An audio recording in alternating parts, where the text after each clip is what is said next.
Hey, what's going on, guys? This is Jake at thatfitfriend.com, and today I'll be reviewing the Rhone Pursuit training short. Now, this is the lined version. I've also worn the unlined. In this review, I'll be speaking mostly to the lined version, but most of my comments will transcend for the unlined as well. And if you have specific questions about the unlined, just drop a comment down below and I can answer whatever you have.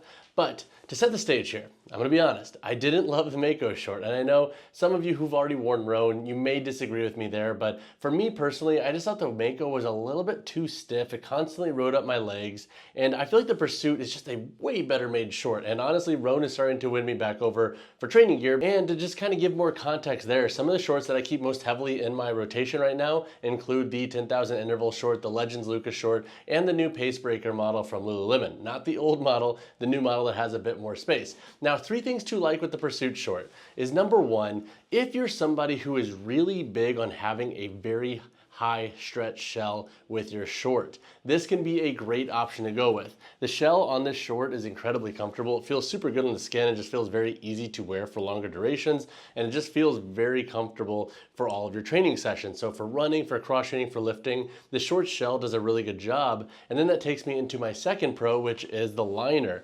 If you like a lighter, more medium compressive liner, this can be a really good option to go with. And then also the breathability of this liner, I think, is pretty solid as well. So if you're somebody that likes a little bit less compression, you know, on the boys and whatnot, and you like that medium compression that still locks stuff down, but it's not completely squeezing your legs, I think you'll enjoy this short. And something I've noticed with this that I had an issue with the Mako with is that this liner, once it kind of gets set, it doesn't move a lot. And I think it's because of that medium compressive feel. In the Mako, it constantly rode up. I had to pull my shell down, I had to pull the liner down, and that's what kind of annoyed me with that. Now, granted, I do carry a little bit more meat on my legs, so that was likely a conflict of the construction of that short in my anatomy. And I know a lot of the guys that love the Mako short, they had generally leaner legs, so they liked it a little bit better in how it fit, but the Pursuit short I think does a way better job there. The third thing to like with this short is just its overall construction. This short does cost a bit more money, but I feel like it does have a more premium vibe. And so to give a little context there, I have reviewed a lot of different training shorts, and more specifically, I've been diving more into more budget options from Amazon.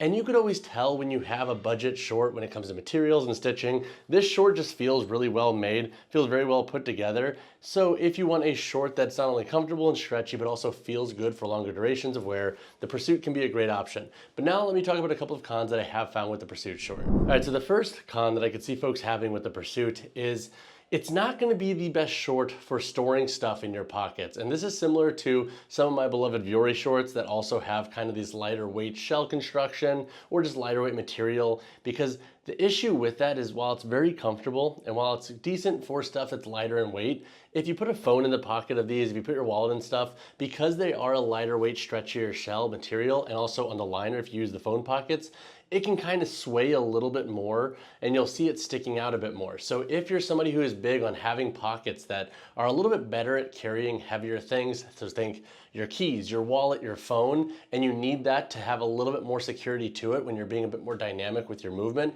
that would be something to consider. The side pockets in this aren't the worst, but you'll definitely lose a bit of that security just because the overall make of the short. Not necessarily a con against the short's performance in the gym and when training, but definitely one of those things to think about if you're big on having really good pockets for storage and security. And so just the liner pockets, just to talk to that really fast in the short, there's one on each side on the left and right side.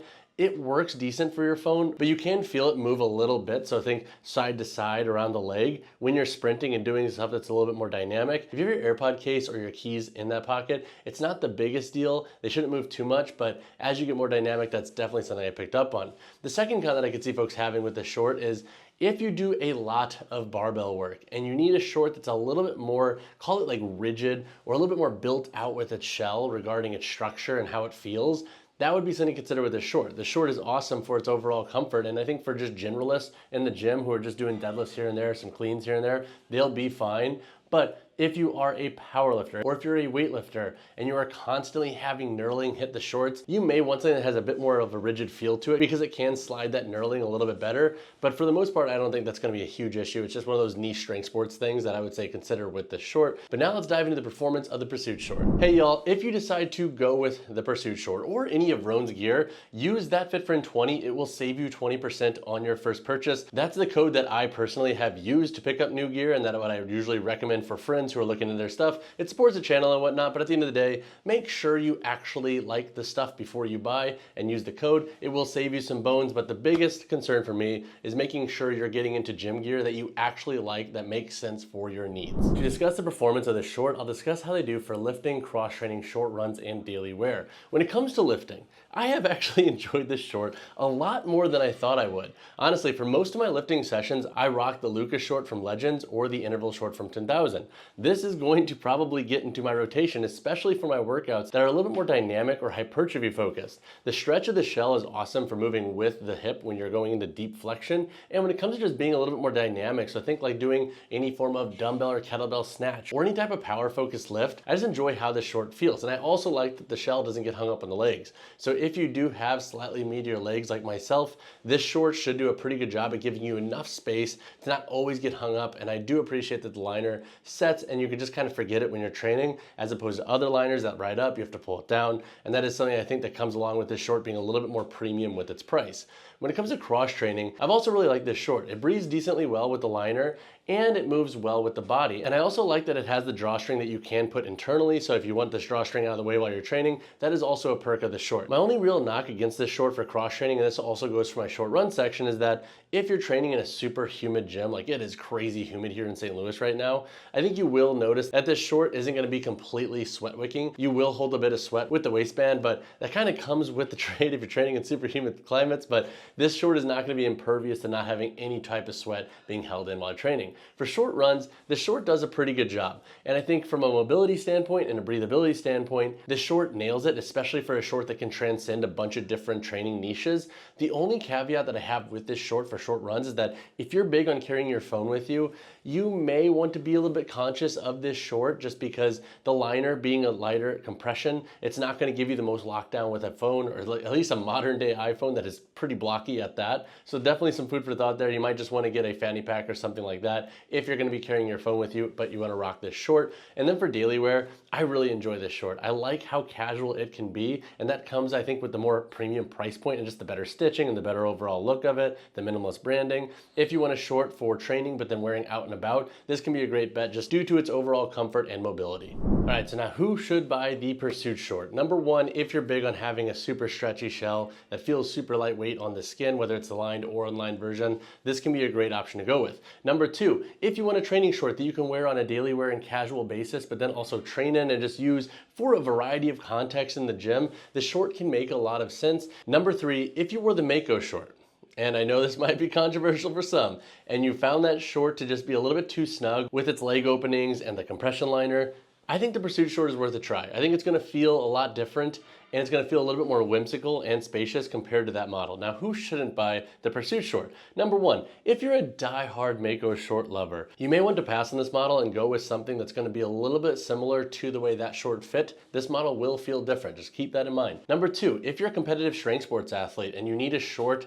that's gonna be a little bit more resilient, or a little bit more, think slick against barbell knurling for deadlifts and cleans and snatches, you may want to look for a different option. And then number three, if you want a training short that you can also run a lot in, that has a lot of security with the compression for your phone and just your goods, you may want to also look into a different option. All right, y'all, so this is a medium Pursuit short. I have a 32 to 33 inch waist and a 32 inch inseam, and this is a 7-inch short, so nice tasteful amount of quad. I do typically wear 5 or 7-inch inseam shorts, but this is how they fit for me. And I want to show you guys just what I mean when I say the phone pocket in the liner here.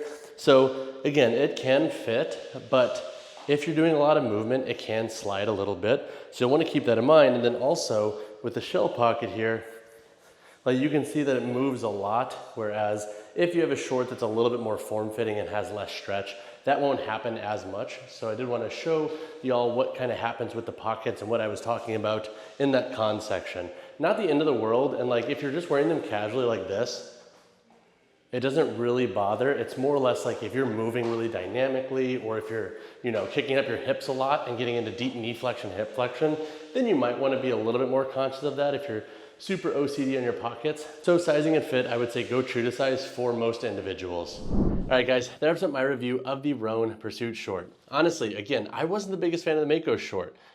And the Pursuit short is a step in the right direction in my opinion for the brand and just having a training short that can kind of be that hero short to transcend a little bit of everything. If you have additional questions on the Pursuit short and if they work for you, drop a comment down below. This is a more expensive short, so make sure they work for you before you buy. And also that Fit Friend 20 will save you 20% on your first purchase if you decide to pick up a pair. But again, let me know if you have questions. I will see you guys in the next one. Thanks for watching. Peace.